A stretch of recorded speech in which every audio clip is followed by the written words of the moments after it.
as patologias que danificam o sistema neurológico, tá? Então, vamos ficar atento que a aula de hoje é bastante pertinente para quem está na rota da tua tão sonhada vaga do concurso público, tá?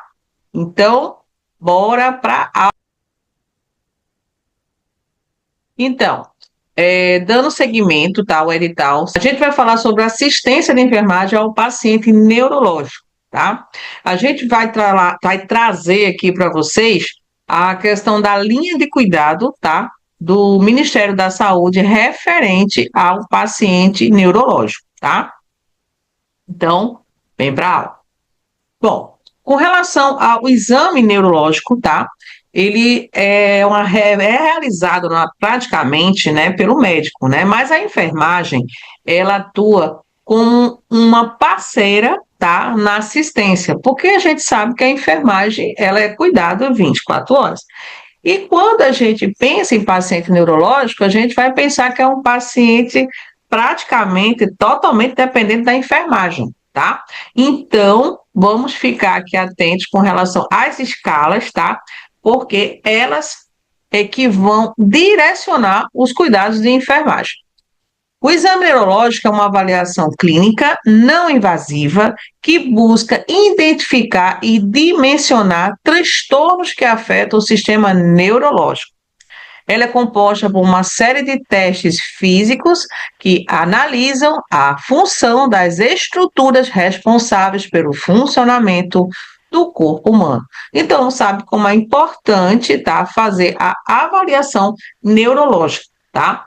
A gente tem diversas patologias que danificam o sistema neurológico. Então, a gente vai falar de algumas patologias que são autoimunes, tá? E a gente vai ter uma outra temática que vai falar sobre cuidados, né, intensivos, aonde a gente vai falar um pouco mais sobre acidente vascular cerebral e traumatismo crânioencefálico, que também, né, faz parte da assistência, tá, neurológica, mas são cuidados mais intensivos, tá? Então, vamos seguir aqui. Bom, para poder a gente seguir com o exame neurológico de um paciente, a gente tem que seguir alguns critérios.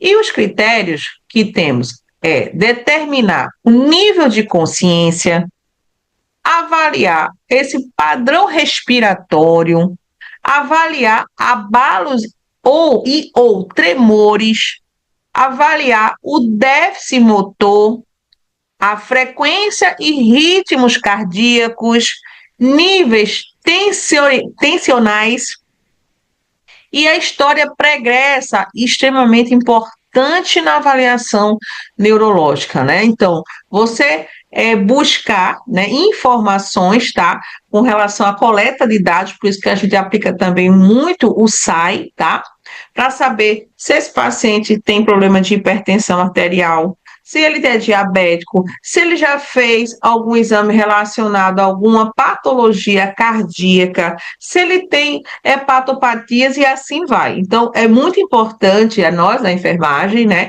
realizar essa coleta de dados, porque isso nos norteia até para os nossos cuidados, para a nossa assistência, tá? O uso habitual de medicamentos também.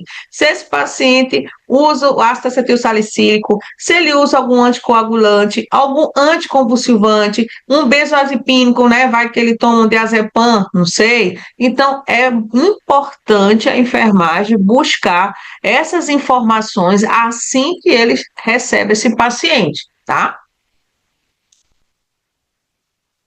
Com relação à monitoração neurológica, é uma avaliação e acompanhamento de dados fornecidos por aparelhagem técnica das alterações do sistema nervoso, tá? E a unidade de terapia intensiva, ou seja, a UTI, o local destinado para esse tipo de monitoração.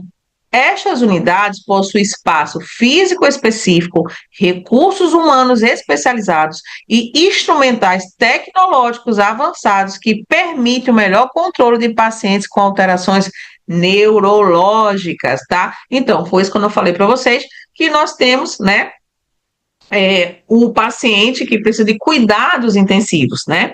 Então, em caso o paciente que tem alguma patologia relacionada ao sistema neurológico, a enfermagem ela vai seguir, tá, os protocolos de assistência desse paciente, tá? É um paciente diferenciado, porque a gente sabe que uma vez causar alguma coisa, alguma doença, algum trauma, né, que danifique, né, as células neurológicas, ou seja, os neurônios, não tem mais volta, né? Então a gente sabe, uma vez danificada uma célula neurológica, ela não tem como se reconstituir. Então é morte mesmo, tá? Bom, como é que a gente vai fazer vai examinar, né? Então, esse paciente chega lá na unidade de terapia intensiva, né? E aí a gente vai avaliar o tônus, vai ver a resposta a estímulos dolorosos, que aí é onde a gente vai aplicar as escalas, né? E aí a gente vai avaliar se tem alguma resposta, se tem a flexora normal, extensora normal, a localização normal ou retirada. A gente vai evitar os termos desacebados, os descorticados. Então, a gente vai avaliar a nível motor, tá? Ou seja, a avaliação músculo, tá? Desse paciente, neuromúsculo, na verdade, porque a gente sabe que o cérebro comanda o corpo, né? Aqui a reação à dor, né? Aqui para mostrar para vocês, um paciente neurológico, a gente precisa avaliar a dor, né? Então a gente sabe que um dos sinais vitais, né, dentro do básico que a gente tem, né, que é a verificação da pressão arterial, da frequência cardíaca, da respiração e da temperatura, nós temos também a dor, né? E também temos o sistema, né, de oxigenação, né, que a gente vê a saturação. Então, aqui na ilustração, nós estamos vendo a figura A, a figura B, a figura C e a figura D, que são formas para você avaliar, né, a reação do paciente à dor, principalmente o neurológico, tá? Outro que é muito, muito comum vocês verem, né? Eu não sei se nas suas vidas acadêmicas ou então no trabalho, vocês perceberem, por exemplo, a planta do pé, né, do paciente. Muitas vezes o médico ele faz com a caneta, né? E aí você vê o pé do paciente, né? Riscado, né, de caneta. É porque o médico ele fez o sinal de babisco, né? Esse sinal aí é justamente para avaliar, tá? O sistema neurológico do paciente. Então, é muito utilizado em unidades de trauma que o paciente esteja, né? Sendo monitorado, esteja entubado, né? Está com algum problema relacionado ao sistema neurológico, ele faz o sinal de babisca, tá? Esse sinal aqui de babisca aqui, ó, observe na figura que ele vai fazer um tipo de um toque, né? Vai fazer uma pressão, ele segue praticamente aqui no pé, né? Ele vai seguindo esse formato e aí, caso esse pé ele tenha como uma reação de que os dedos, né? Observe que ele cair, né? É um sinal negativo. E se ele for fazer ao contrário, né? Que é o sinal, é o estímulo que a gente tem, né? Quando alguém toca no pé da gente, por exemplo, vai fazer uma cosquinha, então a gente tem uma reação, né, que é essa na segunda figura, que é o positivo, né?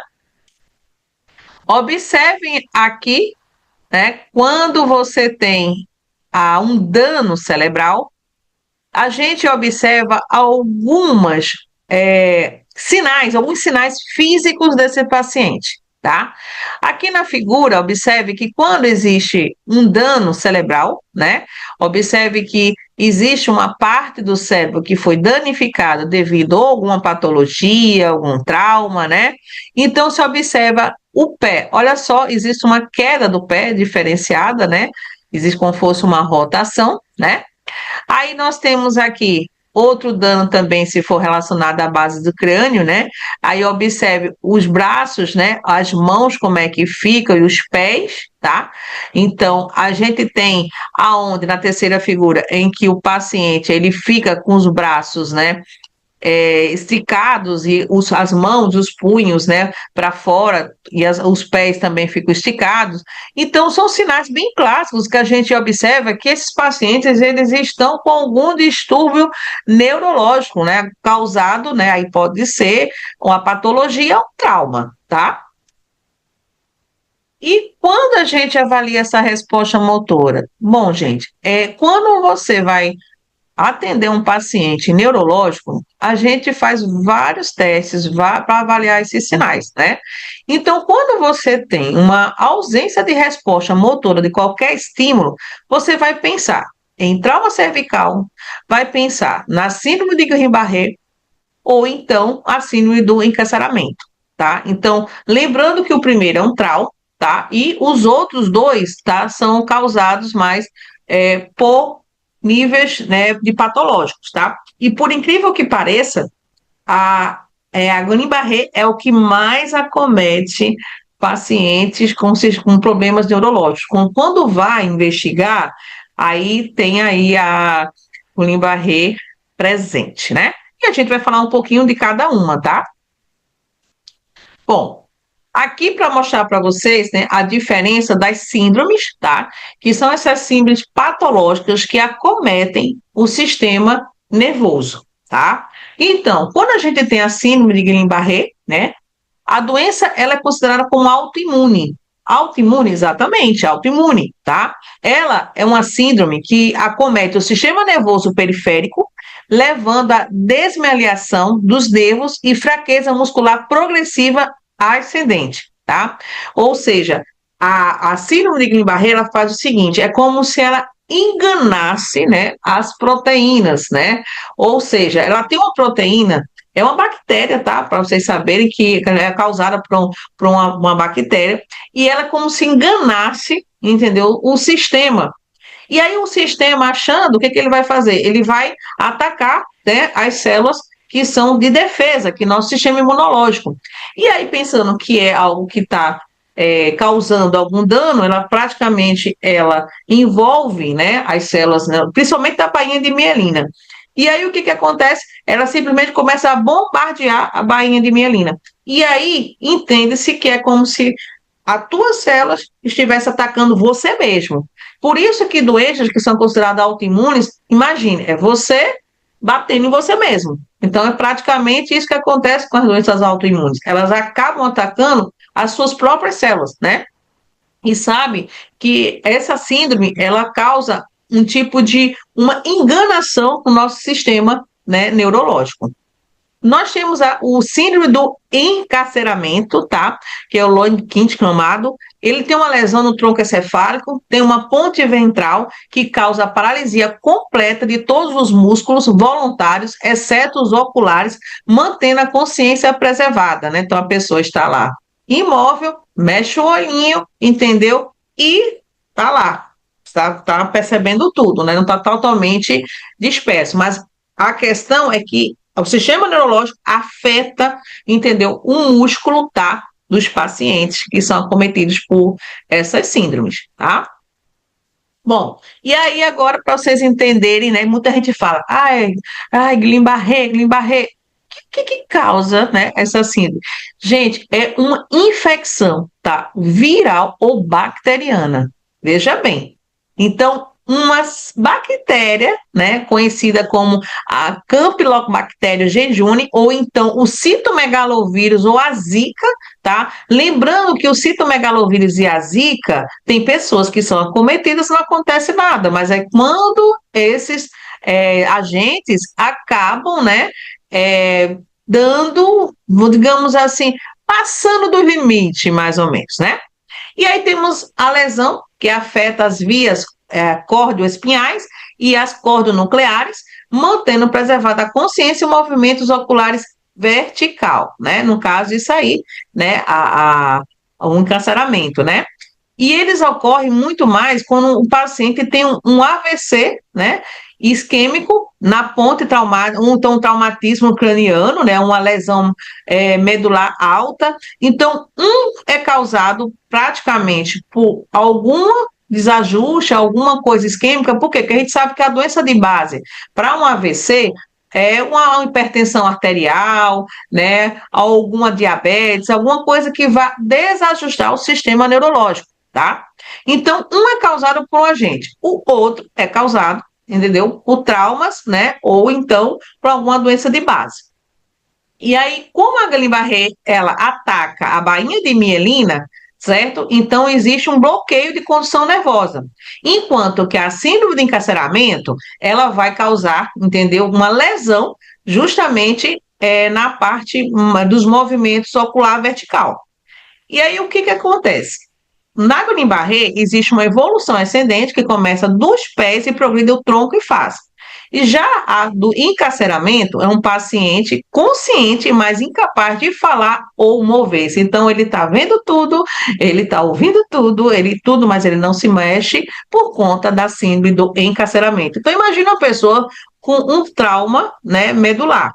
Né? Então, ele fica realmente impossibilitado de mexer, mas ele está consciente de tudo. Com relação ao quadro clínico, né? Então, o que que nós temos de quadro clínico falando sobre essas duas síndromes, né? Bom, o início, né, no caso da Guillain-Barré, nós temos um sub, né, agudo, ou seja, dias e semanas, e nós temos o encarceramento que é súbito, né, segundos a minuto. Então, a diferença de um é mais lento e o outro é mais rápido, é imediato, né? E aí, o que que acontece com relação à fraqueza? Bom, a Guillain-Barré ela vai ter uma fraqueza que vai acender nos membros inferiores e nos membros superiores na face, tá? E já o encarceramento vai causar uma tetraplegia súbita, porque é causado muito por trauma, né?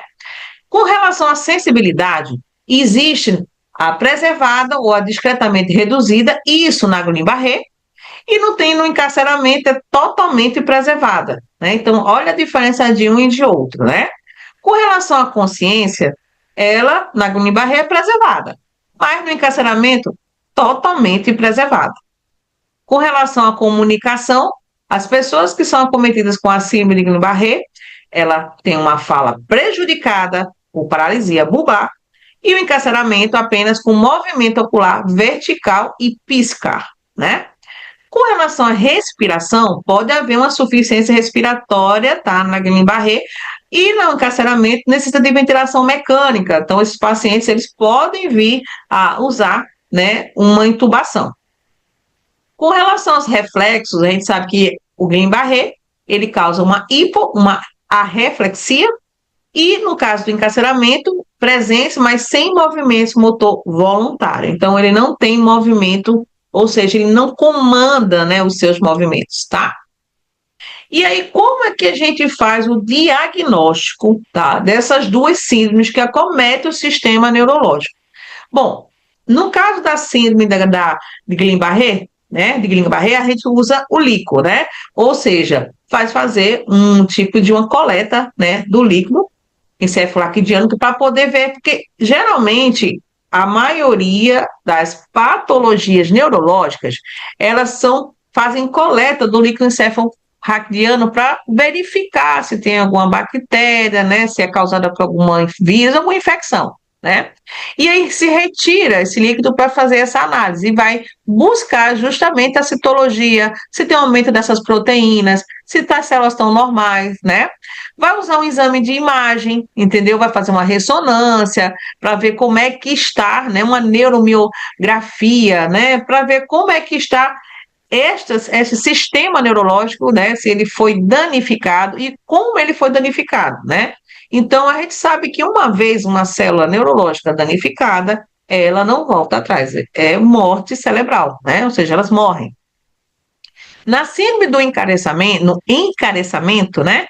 Essa síndrome, ela tem como diagnóstico uma ressonância magnética, né, para verificar justamente como é que está os estímulos, né, a parte elétrica, né, do sistema nervoso, vai fazer, tá, um eletroencefalograma, né, uma atividade cortical, tá?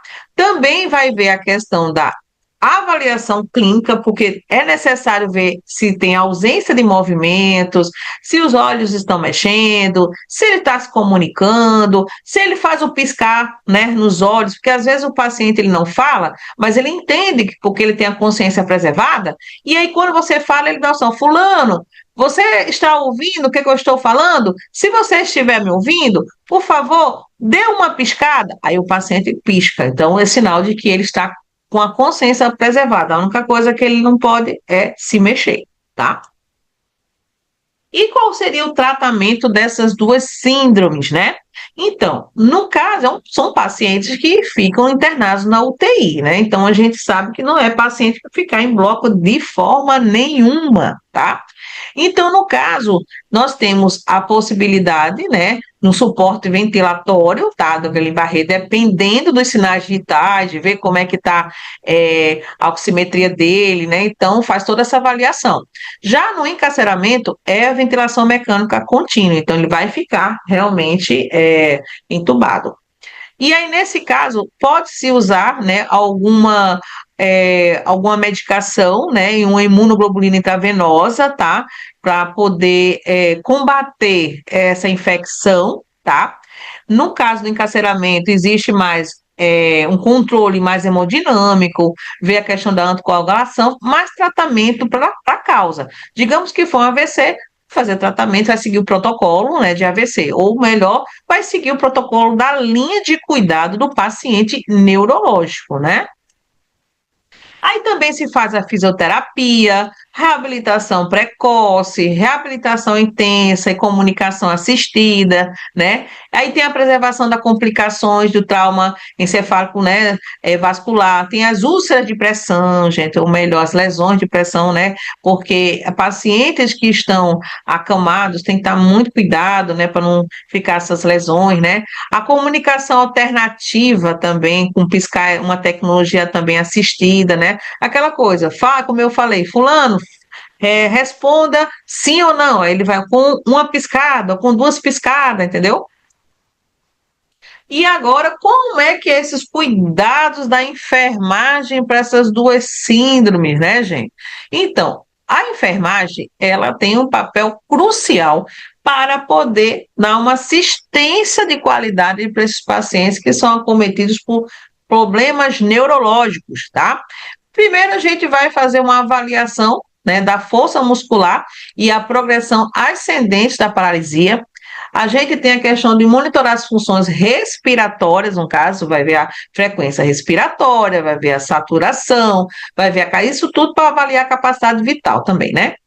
Aí, questão da posição. Então, manter a posição de segurança e para prevenir aspiração. Se esse paciente precisar ficar um decúbito mais elevado, vai colocar uns 45 graus, entendeu? Para poder prevenir essa aspiração. Vai querer fazer a mudança de decúbito a cada 2 horas, para não desenvolver lesão por pressão, tá?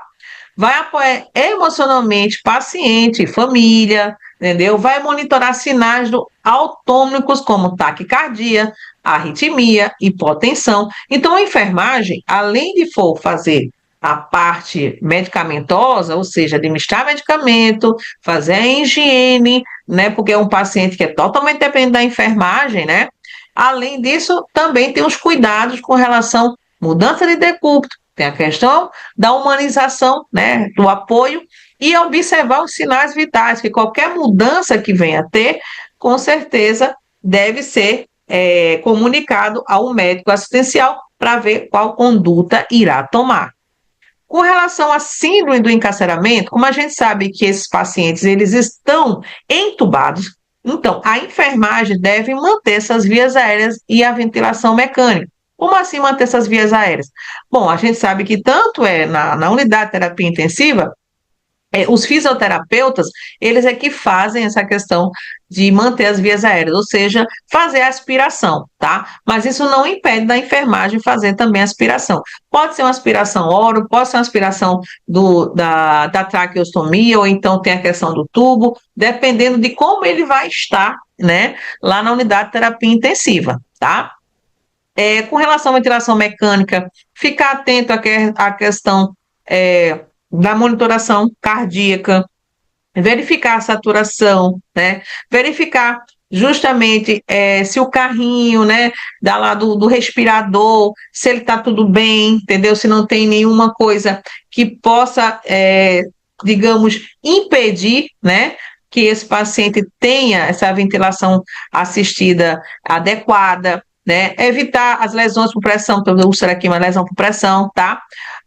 Garantir a comunicação alternativa, né? Ou seja, piscar, seu fulano, o senhor está sentindo dor? Aí ele vai, mexe o olho, uma. Se o senhor estiver sentindo dor, pisca uma vez, ou então pisque duas vezes, se for não. Então, essa comunicação existe, né, para o paciente neurológico, e é até bom para nós da enfermagem, porque aqui, assim a gente se norteia, né? Assim a gente vai poder dar uma assistência muito, mas muito mais eficiente, porque a gente precisa conhecer os nossos pacientes, né?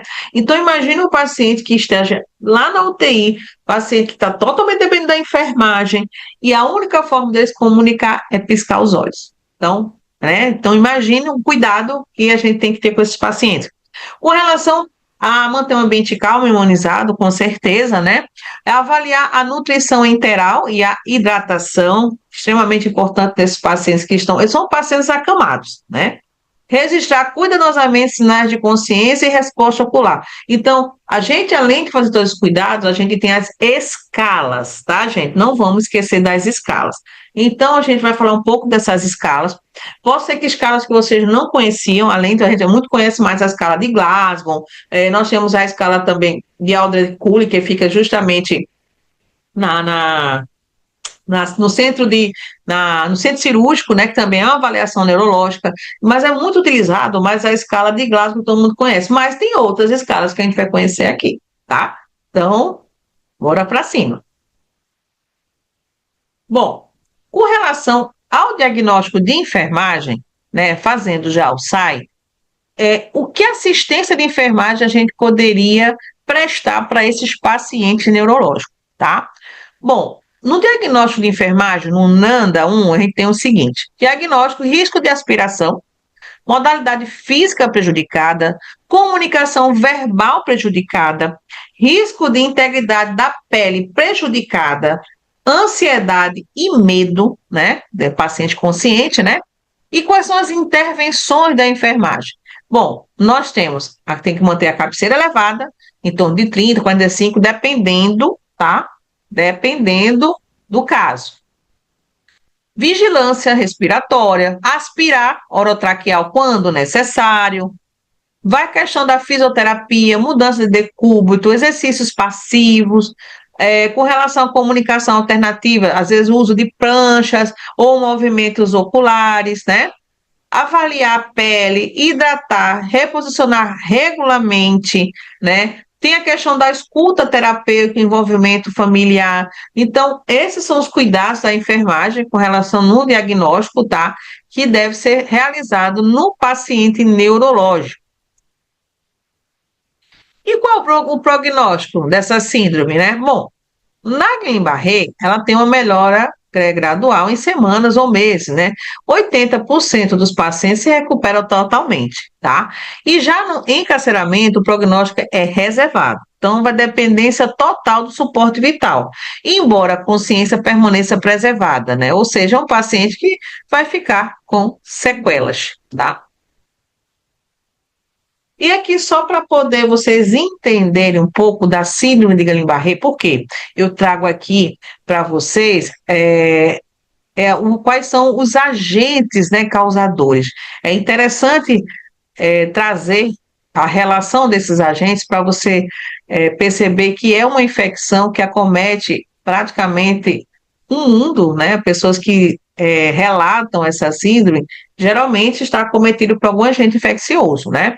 E aí a gente tem a Campylobacter jejuni, né? Que ela é uma bactéria intestinal, tá? Ela causa diarreia, certo? E após a infecção, o sistema imunológico pode atacar a baía de mielina, aquilo que eu falei para vocês, né?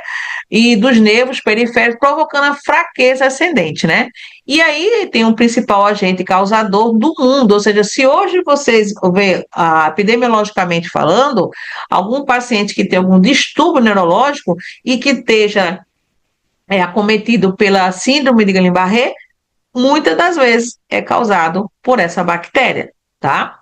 Nós temos o citomegalovírus também, que é da família da herpes viridae, ou seja, é a família da herpes, né? E pode causar, né, febre, mal-estar leve, e alguns pacientes geram uma reação autoimune que leva à desmiliação, né, dos nervos. Então, você observe que são doenças autoimunes, né? É como aqui, tuas células acha que elas estão acometidas, né, por aquilo, ele começa a dar um desajuste, né, nas funções neurológicas, mas o sistema imunológico pensa que é um invasor e começa a atacar. E aí nós temos as consequências, né? Temos o vírus da Zika, tá? Que é um arbovírus, que é transmitido pelo mosquito Aedes aegypti, né? Que durante no surto no Brasil houve um aumento nos casos, a gente percebeu aí como foi o surto em 2015, 2016, né? E após a infecção do Zika, percebeu que as pessoas acabaram desenvolvendo a síndrome de Guillain-Barré, né? E foi um período bem crítico para a nossa saúde quando teve a epidemia de Zika, e chikungunya, de dengue, né? Que nós tivemos aqui no Brasil. Com relação à respiração, vamos fazer a questão da comparação. Gente, isso aqui olha, no último concurso do IBCE caiu, tá? Caiu. E muitas vezes eu já vi provas de concurso público, tá? Nos bancos de questões, aonde se fala em pacientes neurológicos, em assistência de enfermagem, cai essas benditas respirações. E aí a gente acaba se confundindo, a gente não sabe quem é Shane Stock, não sabe quem é Kussmaul, né? Então a gente tem que estar muito, mas muito bem memorizado aqui, entendeu? Com relação a essas respirações, esses dois tipos de respiração. Então, bora memorizar, tá? Característica padrão, vamos ver a questão do padrão, que é o que dá toda a diferença entre as duas. Shane Stock, ela tem uma respiração cíclica, existe um aumento e diminuição, existe uma apneia repete, né? Ou seja, a paciente, ele tem uma parada, ele faz um tipo de aí para, né? Então ele tem esse movimento. Então a respiração Shenstock, ela fica como uma respiração de aí dá uma apneia. Tem uns sons também característicos, eles são ciclos, ele faz respira, aí dá aquela parada. Já na Kussmaul é uma respiração contínua, uma respiração profunda e rápida e constante. Então aquela respiração fica ele sai puxando bem rápido, né? Então, enquanto que o outro tem um aumento e uma diminuição e para, o outro, que é uma contínua respiração profunda, rápida e constante. Memoriza, porque no último concurso do EBSER caiu uma questão dessa, e a gente confunde muito, tá? Eu digo por experiência própria, a gente confunde, certo? Presença de apneia. Então, no caso da Shane Stock, existe a pausas, né, na respiração. O paciente respira, aí dá aquela paradinha, depois, né? Shane Stock. Quando eu tenho a Kussmaul, não existe apneia, porque a respiração é profunda e rápida, né? Associação clínica típica, né? Ou seja, um paciente que tem uma deficiência neurológica, ele apresentar uma respiração de Shane Stock, ele vai ter uma insuficiência cardíaca, vai ser umas doenças neurológicas, pode ser uma lesão cerebral que vai causar essa respiração, né?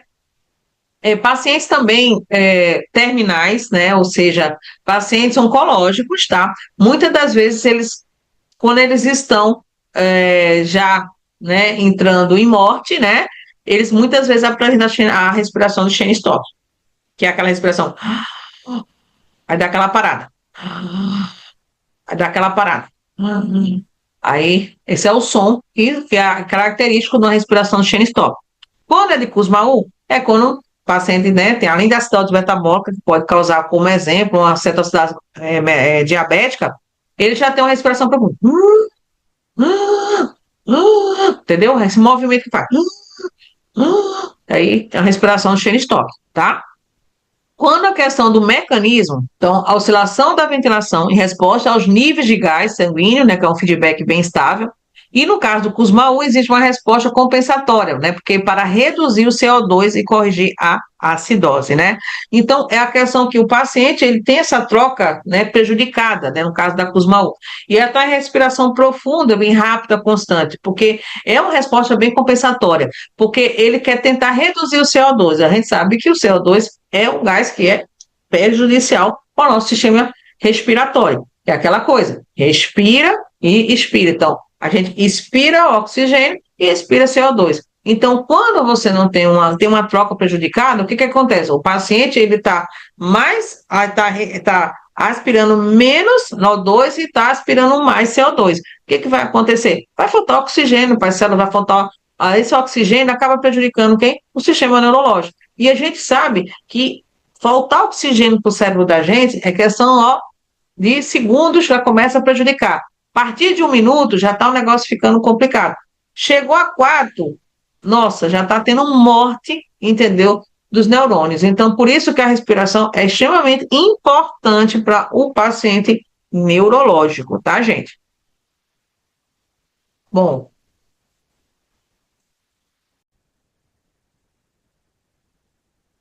bom, dando seguimento, né, à nossa aula, aqui observe a avaliação, tá, ocular. Nós temos aqui a avaliação do diâmetro das pupilas, né? Muito importante na avaliação neurológica. Observe aqui, tá? Os sinais que devemos avaliar na hora de atender um paciente neurológico. Aqui os olhos. Nós temos aqui as pupilas, né? Nós temos as isocóricas, que são as normais, né? Porque elas são simétricas e reagem à luz, né? Quando você tem o estímulo da luz, eles se fecham, né? Então, essa condição é normal, porém deve se reavaliar constantemente. O que quer dizer isso? Digamos que você está atendendo um paciente neurológico e esse paciente neurológico deu entrada, né, na unidade e ele está bem, assim, tá isocóricas, mas tem que estar avaliando. De repente, vai que tem uma baixa, né, no sistema nervoso, e aí tem alteração justamente nas pupilas.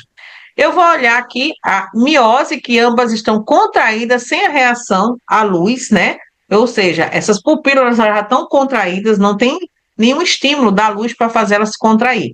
Então, tu indica que existe uma lesão no sistema nervoso central ou abuso de uso de drogas, né? Então, toxinas. Então, pacientes que usam alguma droga, se vocês avaliarem, vai ficar, né, com as pupilas contraídas, que no caso seria a miose, né? Aqui nós temos as anisorcóricas, né, que é uma dilatada e outra contraída, né? Observe que elas são assimétricas, né? Isso aqui indica um paciente que teve um acidente vascular cerebral, um AVC, né? Ou um traumatismo crânioencefálico. Então é assim que a gente avalia o paciente na urgência e emergência quando ele tem algum trauma neurológico, tá?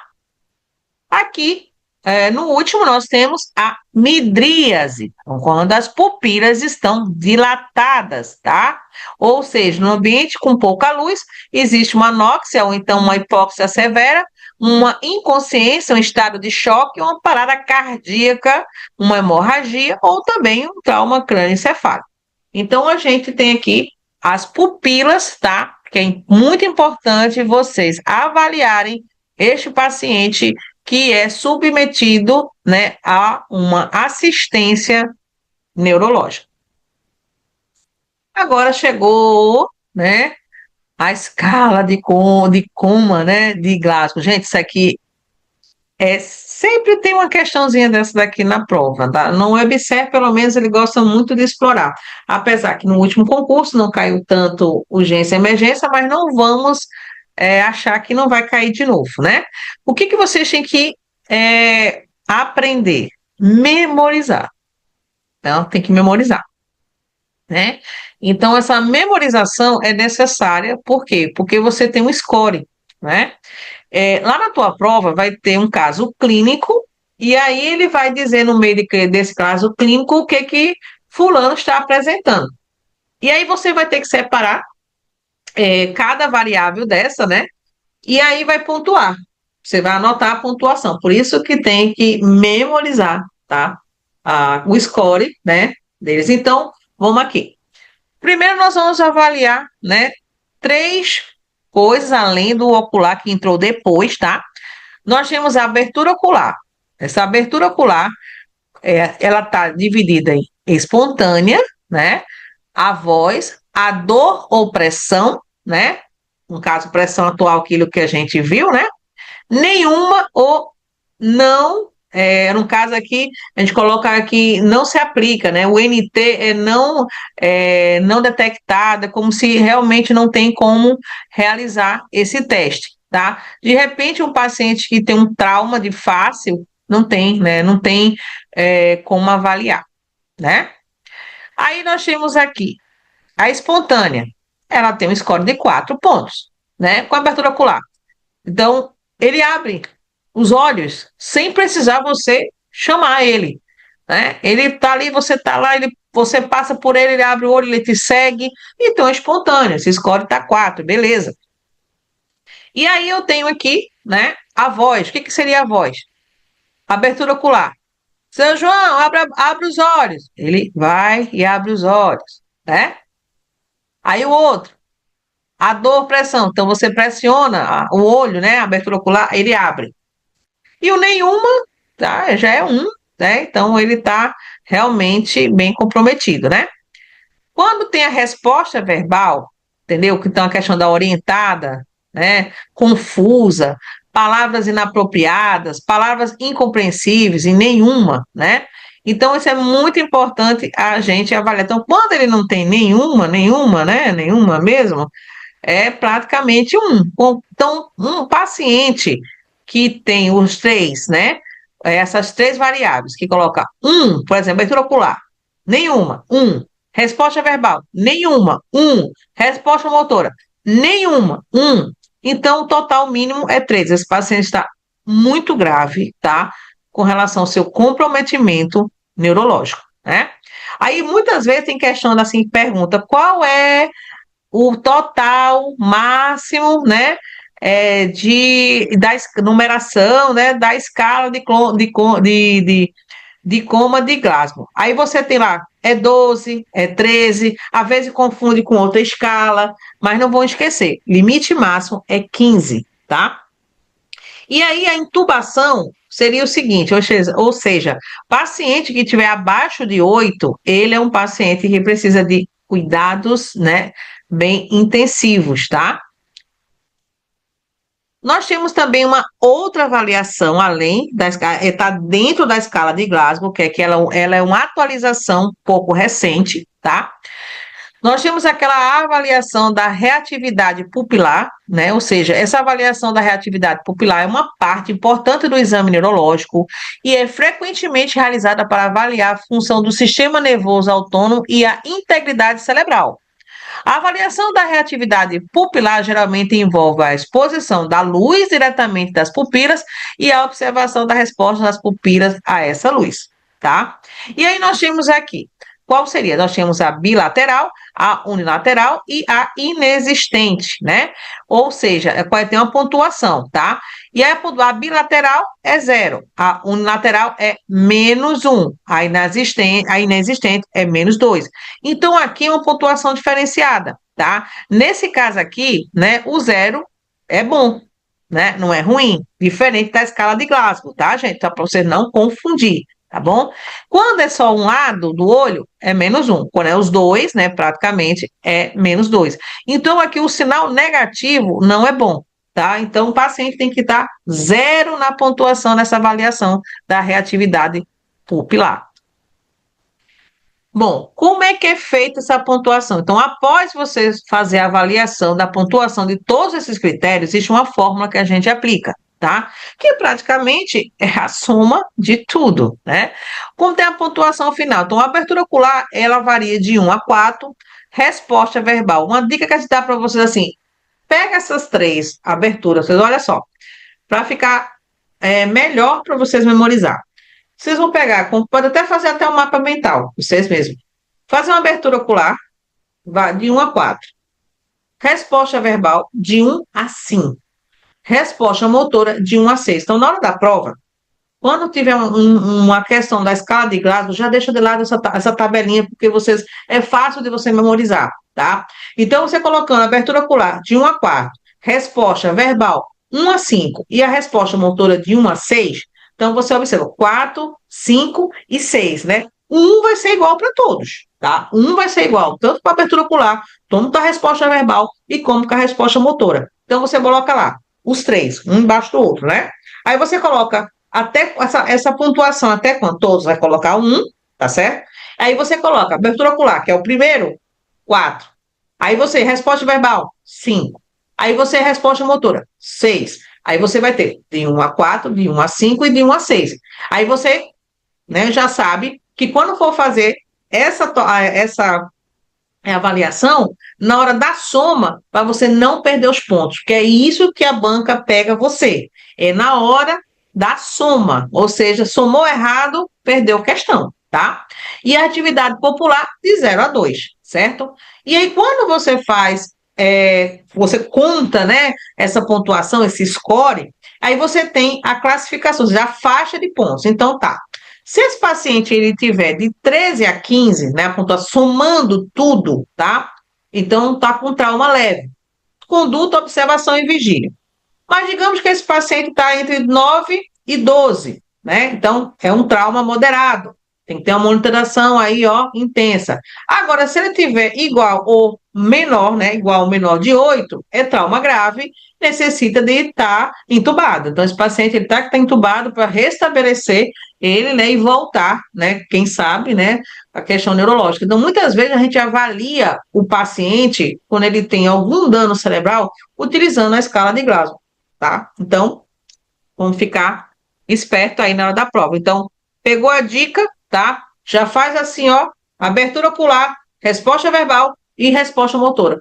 Todos vão ter um, lembrando que nesse caso o um é nenhum, tá? Ó, abertura ocular nenhum é um. Resposta verbal é um, tá? Não tem nada, nenhuma, é um. Resposta motora nenhuma, é um, tá? Então, lembrando para vocês que o máximo, o 4, o 5 e o 6, é quando é a resposta positiva. Então, a abertura ocular, espontaneamente, na resposta verbal, tá falando normalmente, resposta motora, mexe todos os braços, todas as pernas, entendeu? Não precisa de estímulo. Então, isso é que vocês têm que começar a memorizar quando vocês vão ver a escala de coma de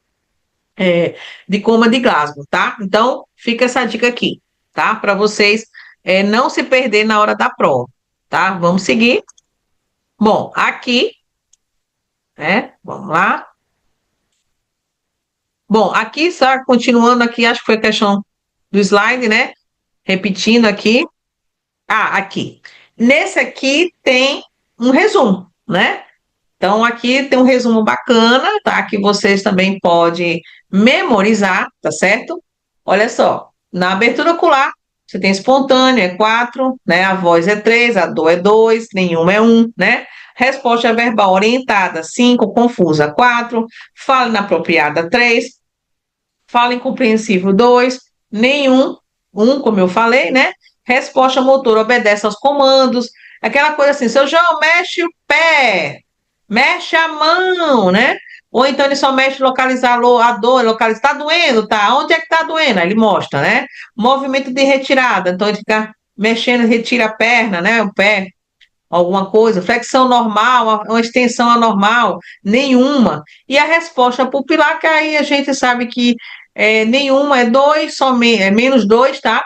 Somente ao estímulo iluminoso é o -1, e a reação bilateral ao estímulo é 0, tá? Então, só para poder ilustrar aqui a nossa escala de coma de Gauss.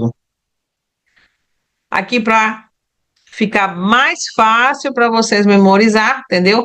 Quando ele vê a questão da abertura, né, ocular, o que seria isso? Como é que ele classifica quatro? Então, como é que é espontâneo? Ele abre os olhos sem a necessidade de estímulo externo, né? Terceiro, ao som, abre quando é chamado. Dois, a pressão. O paciente abre os olhos após a pressão da extremidade dos dedos, aumentando progressivamente a intensidade por 10 segundos. Você começa a estimular a dor, ele abre o olho. E o ausente não abre de jeito nenhum, né? No verbal, né, no quinto, o que seria essa orientada? Então, ele consegue responder adequadamente o nome, local, data. Como é seu nome? Ah, João, você está onde? Ah, estou no hospital. Você sabe que dia é hoje? Ah, hoje, né? Sexta-feira? Aí ele pega, né? Sabe, ele está lúcido no tempo e no espaço, né? Bom, no 4 seria confusa, né? Como assim confusa? Ele consegue conversar, né, em frases, tá? Mas não responde corretamente as perguntas. Ele está respondendo. Como é seu nome? Meu nome acho que é João, né? Ele tem essa meio confuso. Você sabe onde é que você está? Sei aqui é o quê? É um quarto? É o quê? Do hospital? É algum hospital? Entendeu? Então ele está confuso, entendeu? Com relação ao 3, palavras. Não consegue falar em frases, mas interage através de palavras isoladas, né? Então não consegue falar, né, frase. Seu João, o senhor, como é que o senhor está? Como eu estou? Eu acho que estou, né? Bem, eu acho. Então tem que ter muito cuidado para não confundir com o 4 e o 3. Então, por isso que cada caso é um caso, né? E o 2, gente, é o som, né? Somente produz gemidos. Que aí você só escuta ele. Ele não diz nada, não diz nenhuma palavra, ele só geme de dor, provavelmente, né? Ou então ele quer falar e não consegue. E a ausência, né? Não tem som nenhum. Com relação à motora, né? O 6, o que que significa? A ordem, né? Então, ele cumpre ordem de atividade motora. Então, duas ações, como apertar a mão do profissional e colocar a língua para fora. Então, ele observa, seu João, aperta a minha mão. Aí ele aperta. Seu João, abre a boca, né? Então, ou então, seu João, pisca os olhos. Então, ele obedece o que for de comando, for motor, ele está respondendo bem.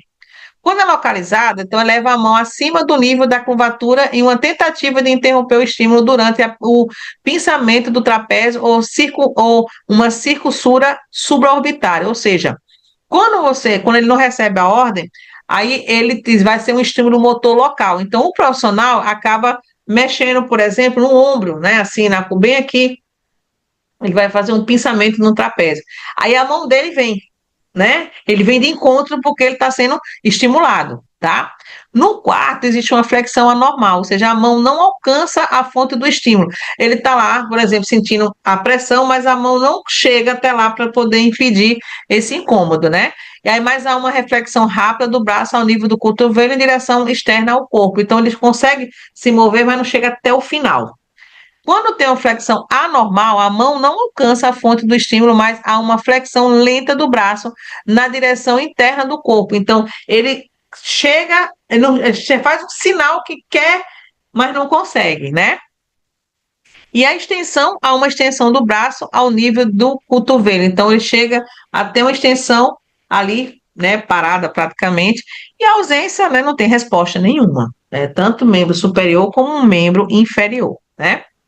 Aqui para mostrar para vocês com relação à pupila, né? Quando 2 é inexistente, então nenhuma pupila reage ao estímulo da luz, né? Então é zero, é horrível, né? Ou seja, um paciente com esse estímulo é um negativo, ele não é um bom, tá? Aí se ele tiver parcial, como está aqui na imagem, ó, apenas uma pupila reage, né, ao estímulo da luz. Então, é mais ou menos. E o zero é completa, são as duas pupilas reagem ao estímulo da luz. Então, quando se faz, o médico, quando ele vai fazer uma função neurológica, né, observa que ele chega, né, muitas vezes você vê, o médico, ele vem com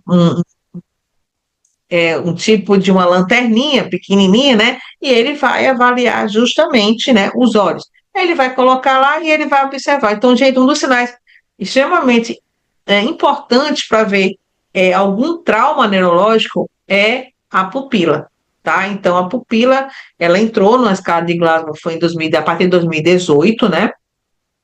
A gente, eu me lembro que quando ministrava a aula de ciência cirúrgica, a gente falava da escala de Glasgow, a gente explicou até antes só a escala, como a gente mostrou para vocês, a verbal, a ocular, a motora. E aí, em 2018, foi acrescentado essa avaliação, que é extremamente pertinente para uma avaliação neurológica, tá?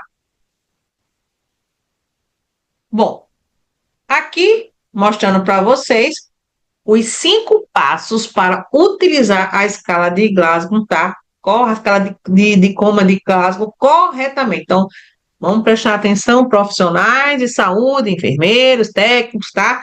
Vocês são extremamente importantes para uma avaliação neurológica. Bom, primeiro, tá? Vai identificar os fatores que podem interferir na capacidade da resposta do paciente, entendeu? Então, é importante considerar a sua avaliação, se ele possui alguma limitação anterior ao devido ocorrido e que impede de reagir adequadamente naquele tópico. Vamos dar um exemplo: paciente surdo, né? Se o paciente for surdo, ele não vai poder reagir normalmente ao estímulo verbal, não é verdade? Então você tem que verificar. Então o paciente está surdo, vai falar assim, João, mexe isso, mas ele não vai fazer. Por quê? Porque ele já tem aquela condição. Por isso é importante a gente avaliar tudo antes, entendeu? Com o paciente que ele esteja entubado, por exemplo, ele vai conseguir falar, verbalizar? Não, né? Então, essas coisas precisam ser colocadas, né, na hora de fazer a avaliação. É como se não se aplica, né? Bom, no segundo você vai observar. O que você vai observar? Observar o paciente, vai ficar atento a qualquer comportamento espontâneo dentro dos 3 componentes da escala, né? Então você não faz escala só uma vez na vida, não. Você vai estar fazendo constantemente, se necessário, porque a gente faz avaliação. Existe um gráfico dentro das unidades de terapia intensiva que o enfermeiro, ele anota, né, ou seja, todos esses parâmetros da escala para poder saber a evolução desse paciente. Por exemplo, hoje, né, sexta-feira, dia 10, vou lá anotar, tanto. Aí, digamos que eu faça amanhã, aí, tanto. E faço depois da manhã, tanto. E aí a gente vai avaliando. É assim que funciona, nós fazendo monitoramento e avaliação, tá? O importante é fazer e anotar e verificar se ele está tendo uma evolução. No terceiro, você vai estimular. Ou seja, o caso o paciente não haja espontaneamente nos tópicos da escala, é preciso estimular uma resposta, entendeu? Então, aborde o paciente na ordem abaixo, né? Aí você vai ter o quê? Estímulo sonoro. Peça, né? Então, você vai pedir para ele em tom de voz normal ou em tom de voz alta, para que o paciente realize a ação desejada. Seu João, aperte a minha mão, aperte com força, entendeu? Então, é isso que a gente faz dentro da unidade de terapia intensiva quando está atendendo o paciente neurológico, né? Estímulo físico. Então, aplique pressão nas extremidades dos dedos, né, no trapézio, ou então em circulatura subaórtica, né, para poder ter, né, essa resposta, se ele vai ter uma resposta com relação ao estímulo, né? No quarto, você vai pontuar e vai somar, né, os estímulos, então, que você obteve, né, na hora que estava ali avaliando o paciente. Então, a melhor resposta do paciente deve ser marcado em cada um dos 3 tópicos da escala, né? Por exemplo, se for impedir, né, que a vítima de realizar, né, a tarefa, ele é marcado de NT, então não testável, né? Ou seja, o NT não aplica, não testável, então não tem como você fazer, né? Então, quando você encontra algum desses estímulos que não tem como você avaliar, você coloca no NT, né? E aí a pessoa vai saber que ele tem alguma limitação, tá? Aí tem aqui umas respostas com a pontuação que irá indicar de forma simples e prática a situação do paciente. Então, assim, por exemplo, o paciente ele está com a abertura ocular 4, a verbal 2, né? E a motora 1. Né? Olha só, isso aqui é o que a gente avalia lá na hora. Então, abertura ocular 4, verbal 2, né? E a motora 1. Aí, significando respectivamente a nota para o ocular, né? Verbal, motora, com resultado gera igual a 7, né? Então, quando a gente coloca 4 com 2, 5, 6, 7. Por quê? Porque digamos que na abertura ocular deu zero, então não pontua, porque está tudo ok, bonitinho, né? E aí a gente tem a pontuação 7. Então é isso que vai estar na tua prova. Você vai somar, entendeu? Os três, tá? Que o paciente vai apresentar. Eu vou avaliar a abertura ocular, a verbal e a motora, tá? No quinto, quando teve essa atualização, né, da reatividade pupilar, o que que você vai avaliar para você não errar na escala, né? Você suspenda cuidadosamente as pálpebras do paciente e direciona o foco de luz para os seus olhos. Resista a nota correspondente à reação ao estímulo. Esse valor será subtraído na nota obtida anteriormente, gerando um resultado final mais preciso, né? Então, para você ter uma certeza, estimula a luz, não é só abrir os olhos, estimula a luz, tem que ter a lanterninha, né, para poder avaliar, tá? Então, isso aqui é bem interessante na hora de fazer uma avaliação neurológica. Bom, aqui, deixa eu agora, né? Então, aqui na escala, né, nós temos aqui a escala de Glasgow, beleza, a escala de Glasgow. Só que aí existem duas escalas que também a gente usa para no paciente neurológico, que é a Hansai e a RAIS, tá? E aí vocês vão conhecer essas mais duas escalas. Pode ser que esteja lá na sua questão. Todo mundo acostumado do Glasgow, Glasgow, Glasgow. E aí cai uma questão que é uma assistência neurológica e tem uma escala. Que escala é essa? Vamos descobrir agora, tá? Essas duas escalas também, elas servem para avaliação do paciente neurológico. Bom, vamos começar com a escala de sedação da Hansai, né? Então, essa escala de sedação da Hansai é um instrumento clínico ampliado utilizado para avaliar o nível de sedação do paciente. Então, a gente sabe que o paciente que fica na UTI, ele é sedado. E esse paciente sedado precisa ser monitorado. E quando ele é monitorado através dessa escala, tá? Então, durante o procedimento que requer sedação consciente ou profunda, se utiliza a escala de sedação de Hansen. E qual é o objetivo? Avaliar de forma padronizada o grau de sedação de um paciente, permitindo ajustar a dose de sedativos de forma segura, evitando tanto agitação quanto a sedação excessiva. Você sabe que o paciente, quando ele está na UTI, ele está sedado, né? O médico, ele vai avaliar justamente esse grau de sedação. Às vezes o paciente começa a se agitar, aí, no caso, tem que alterar, ou seja, colocar mais sedativo, né?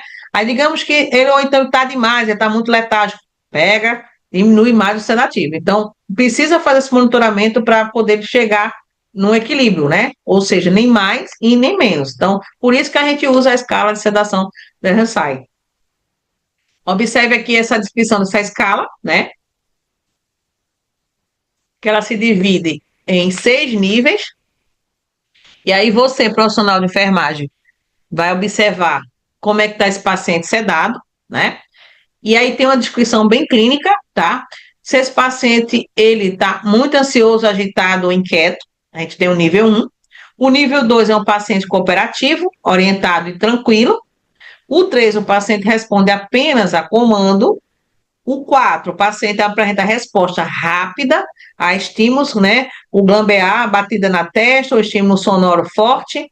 O 5, o paciente apresenta resposta lenta a estímulo glambear ou estímulo sonoro forte, né? E o 6, o paciente não apresenta resposta a qualquer estímulo, né? Então, essa questão do nível, lembra que a gente falou, não pode ter muito e nem pouco. Então, observe que existe um meio termo, né? Com relação à interpretação, então, se caso esse paciente, na escala de Hansen, tiver assim, níveis de 1 a 2, esse paciente está pouco sedado, ele pode indicar a necessidade de aumentar a dose do sedativo. Então, se ele está muito agitado, debatendo, epa, esse paciente está acordando, não pode acordar não, bora sedar ele, tá? Nível 3, sedação leve e moderada, ideal para alguns procedimentos, né? Níveis 4 e 6, né? Até 6. Sedação profunda, necessária em casos específicos, mas requer vigilância intensiva, né? E monitoração cardiorrespiratória. A aplicabilidade da enfermagem. O que que a enfermagem vai fazer, né? Então, a enfermagem, ela vai monitorar, tá? Esse paciente que está sedado, né? Vai avaliar a resposta aos ajustes fármacos sedativos, como o midazolam, o propofol, o fentanil, né? Então, são medicações sedativas, tem que ajustar, né, conforme, né, a cada caso. Então, a gente sabe que esses sedativos, a gente administra monitorando eles, né, para ele não ter uma depressão respiratória. Evitar complicações com uma hipossedação, né, ou então agitação, remoção de dispositivo, né, ou uma hipersedação, depressão respiratória ou hipotensão. Ou seja, não pode ser nem muito e nem pouco, ele tem que ficar no meio termo, ou seja, equilíbrio. Equilíbrio é tudo, né? Já na escala de Hus, né, que é Richard, anestesia e sedação de escala, né? Essa escala, a escala de Reis, né, é uma ferramenta clínica fundamental para avaliação padronizada do nível de agitação e sedação de pacientes, tá? Especialmente em UTIs, tá? E serviços de emergência. Ela é considerada mais abrangente e sensível do que a escala de Hansen, tá? Pois permite avaliar desde a agitação extrema até a sedação profunda, sendo amplamente recomendada por protocolos do Ministério da Saúde e da Sociedade de Terapia Intensiva. Então, olha, cuidado aí na sua questão, tiver a escala de Reis, já sabe, né? E o que é essa escala, meu Deus? Então, vamos ver essa escala? Essa escala, ela tem uma escala numérica, tá? Que vai de -5 a +4, né? Utilizada para determinar o nível de consciência e resposta comportamental de um paciente, tá? Ela orienta o ajuste da sedação de acordo com a condição clínica e o objetivo terapêutico. Como exemplo, manter o paciente tranquilo, porém acordável, ou sob sedação profunda para ventilação mecânica, né? Então, ela é um tipo de uma sedação que ela é utilizada para poder ela ter um objetivo dela, né? Que é para o paciente manter o paciente ou sedado, mas a nível mais tranquilo, ou então a sedação profunda para poder fazer a intubação, né? O paciente intubado seda para poder fazer a ventilação mecânica. E aqui é a escala dela, né? Então, existe aquela pontuação. Lembra quem tem o zero, né? O zero é você estar alerta, né? O teu nível de sedação está alerta e calmo, né? A agitação. Esse paciente está tranquilo, está desperto, está colaborativo, né? Então, esse aqui é o zero. Então, de 1 a 4, positivamente, significa que esse paciente, ele está agitado, está muito agitado, está inquieto, entendeu? Então, para cima, o positivo é que ele, né, está com um nível de sedação ou agitação muito aguçado, né? E aí tem a questão da descrição clínica, que seria o quê? Ele pode ficar violento, agressivo, perigoso para si ou para a equipe, né? Um paciente agitado, né? Ele pode puxar tubos ou catéter, a gente vê muito isso, né? Comportamento meio agressivo, tá? Movimentos frequentes, ansiedade, luta contra o ventilador, a gente vê muito isso na UTI. Ele está brigando com o ventilador, vocês vão escutar muito isso, ó. Fulano está brigando com o ventilador, então ele está agitado, né? Então se faz essa avaliação. Quando, no caso, ele é -1, -2, -3, -4, -5, ele já é diferente, já é o contrário, né? No 1, ele está sonolento, no 2, a sedação está leve, no 3, -3, está a sedação moderna, no -4, está uma sedação profunda, e no -5, né, não desperta de jeito, não tem resposta a estímulo, nem a sono, nem a nada. Então, está totalmente sedado, né? Bom, como você vai aplicar essa escala, né? Então, observar o paciente que está sem estímulo, né? Se ele tiver um alerta e calmo, você vai pontuar 0. Então, não tem nada. Agora, se ele estiver agitado, você vai pontuar de +1 até 4, conforme o comportamento, né? Aquilo que eu estava falando para vocês. Se não tiver alerta, vai chamar o paciente pelo nome e observar a resposta. Se ele abrir o olho, né, e manter um contato, -1. Se ele abre os olhos brevemente, -2. Se é apenas movimento, -3. Se não houver resposta ao som, vai aplicar o estímulo físico, ou seja, você vai apertar levemente o trapézio dele, tá? Responde ao toque, -4. Nenhuma resposta, -5, tá? Então, observe que existem escalas diferenciadas. Tem umas que o zero é ruim, né? Ou nenhum, como a escala de Glasgow 1 não é bacana, mas a gente sabe que um e alguns são bons, né? E os outros não. E o que a enfermagem vai aplicar? Bom, quando tiver com paciente neurológico, vai aplicar essa escala. Então, vai avaliar o nível de sedação, né, a cada 2 ou 4 horas em pacientes sob sedação contínua. Vai auxiliar no ajuste de drogas, como midazolam, propofol, né, o fentanil, né, a dexametasona, tá? Vai garantir também a segurança, gente, do paciente, muito importante isso, tá?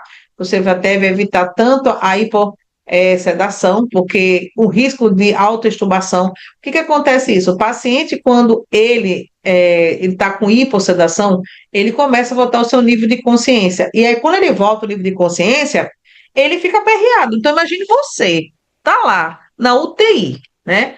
Pensamos aqui, tá na UTI. Você tá lá na UTI, você tá entubado, aí de repente acorda, né? Assim, começa a acordar.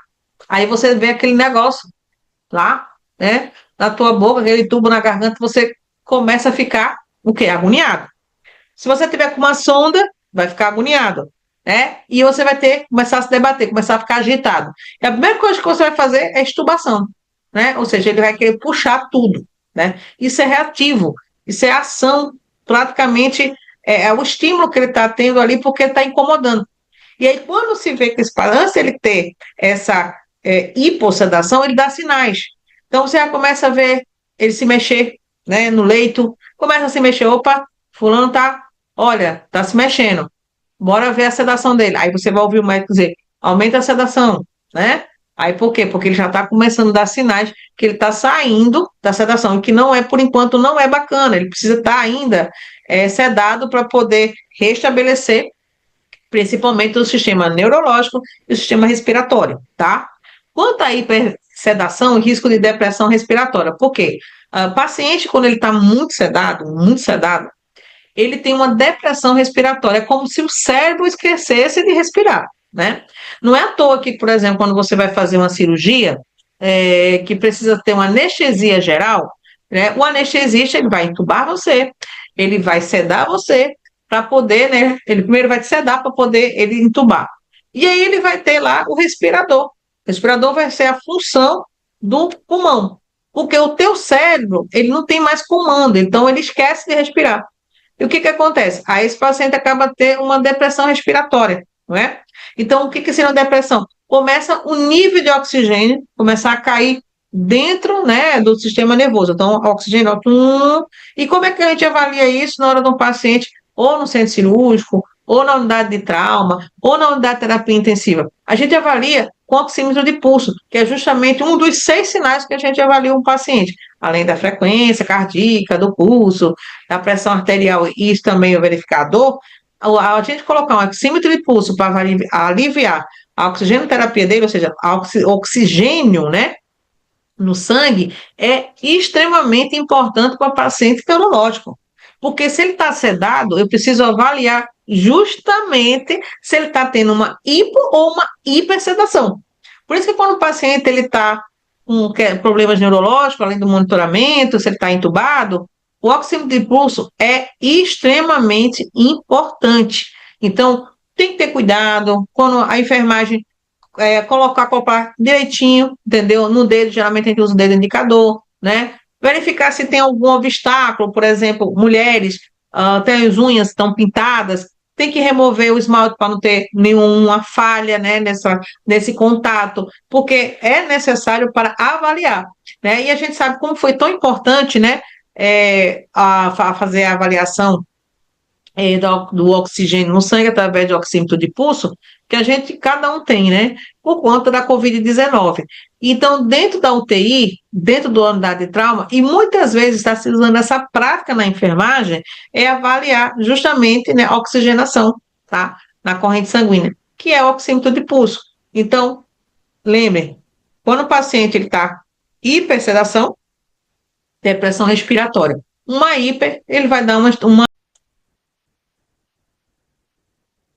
Bom, aqui mostrando para vocês, né, a escala. Lembrando que a escala de índice de Aldrich e Cooley está no pós-operatório, tá? Da anestesia, né? O pós-operatório anestésico. Nós temos lá na aula do paciente, do atendimento, né? Assistência de enfermagem no perioperatório, tá? Então, nós temos lá a aula. Quem quiser, dá uma olhadinha lá para ver a escala, tá? Falando dela, que também é uma avaliação neurológica, tá? E alterações mais comuns, né, que nós temos a letargia ou sonolência, o estado confusional, agudo ou delírio, tem a obnubilação, o nomezinho, né, estupor ou torpor e tem um coma. A paciente, assistência ao paciente neurológico, é, vocês têm que ficar atento a essas questões. Elas são muito exploradas nas bancas de concurso público, tá, gente? Fica esperto, leia com calma. Você vê que as questões, elas são interpretação, né? Veja aquela dica que eu dei para vocês, quando vocês vê lá na escala de Glasgow. Olha, sempre tem uma questãozinha, mas daquele estilo que fulana sofreu um acidente, né? E aconteceu isso, isso, isso, entendeu? E aí, observe, escala de Glasgow, tá lá. Paciente deu entrada no pronto-socorro, como é que eu vou avaliar? Acontece, faz muito isso na urgência e emergência para avaliar a questão neurológica, né? Principalmente da UTI, paciente da UTI, a gente faz muito isso. Então, a gente avalia o que? A escala. Paciente abertura ocular, 1, ó, 1 a 4, entendeu? Verbal, 1 a 5, tá? Aí, motora, de 1 a 6. Você vai avaliar se o paciente ele não conseguir responder ou nenhum desses itens, praticamente você vai estar um não ter, que é o não testável, né? E aí, vai observando. A enfermagem ela tem um papel muito importante, entendeu? Com relação a essa avaliação neurológica, ou seja, a evolução desse paciente. Então, anota, entendeu? Lá no gráfico e vai monitorando. Se esse paciente cair o nível dele, gente, não tem que esperar. Ah, eu vou esperar para mais tarde para ver se ele melhora. Não. Paciente neurológico é um paciente diferenciado. Esse paciente, por exemplo, a gente viu pessoas que são acometidas com a bactéria causar uma síndrome de Guillain-Barré, ele tem um comprometimento neurológico. Só que o bom, né, é que é um agravo, né, é uma infecção que dá para você tratar, dá para o paciente sair daquela condição, diferente do AVC, diferente do trauma, né, que a gente vai ter aula ainda de cuidados de terapia intensiva, onde a gente vai falar sobre traumatismo cronoencefálico e o AVC, e a gente também vai falar, entendeu, da questão da gasometria, da avaliação da gasometria, que isso tem que estar, ó, bem, bem certinho, porque o enfermeiro, ele, além dele fazer, né, a coleta, né, da gasometria, ele também interpreta, não é só toma aqui, doutor, não. Vamos fazer bonito, vamos ler também, vamos interpretar também, entendeu? O enfermeiro também tem conhecimento técnico de avaliar se esse paciente está entrando numa acidose metabólica ou então numa acidose, tá vendo ou então uma calose metabólica. É importante a gente conhecer parâmetro, tá? Então, é conteúdo? É conteúdo. Por isso que a gente fala, se a preparação tem que ser o quanto antes, entendeu? Então, ó, fique esperto, tá bom, gente? Lembrando para vocês, professora Nara Salgueiro, monitoria SUS para concurso, tá com você firme e forte até a tua aprovação, tá? E aí a gente quer sempre vocês aqui conosco, porque a sua vitória é a nossa vitória também, tá? Então, ficar esperto com relação aos conteúdos, ao compromisso que vocês têm com você, que é estar o seu nome lá, no tal do diário, né? Que eu também vou vibrar muito com vocês. Eu estou esperando chover mensagens, fui aprovado, que é isso que eu quero ver, né? Porque é uma satisfação para mim, como professora, como mentora, entendeu? Sabendo que meu método, o meu direcionamento está ajudando vocês a conseguir a sua vaga e a sua estabilidade financeira, tá? Então, fica o recado da professora Nádia. Semana que vem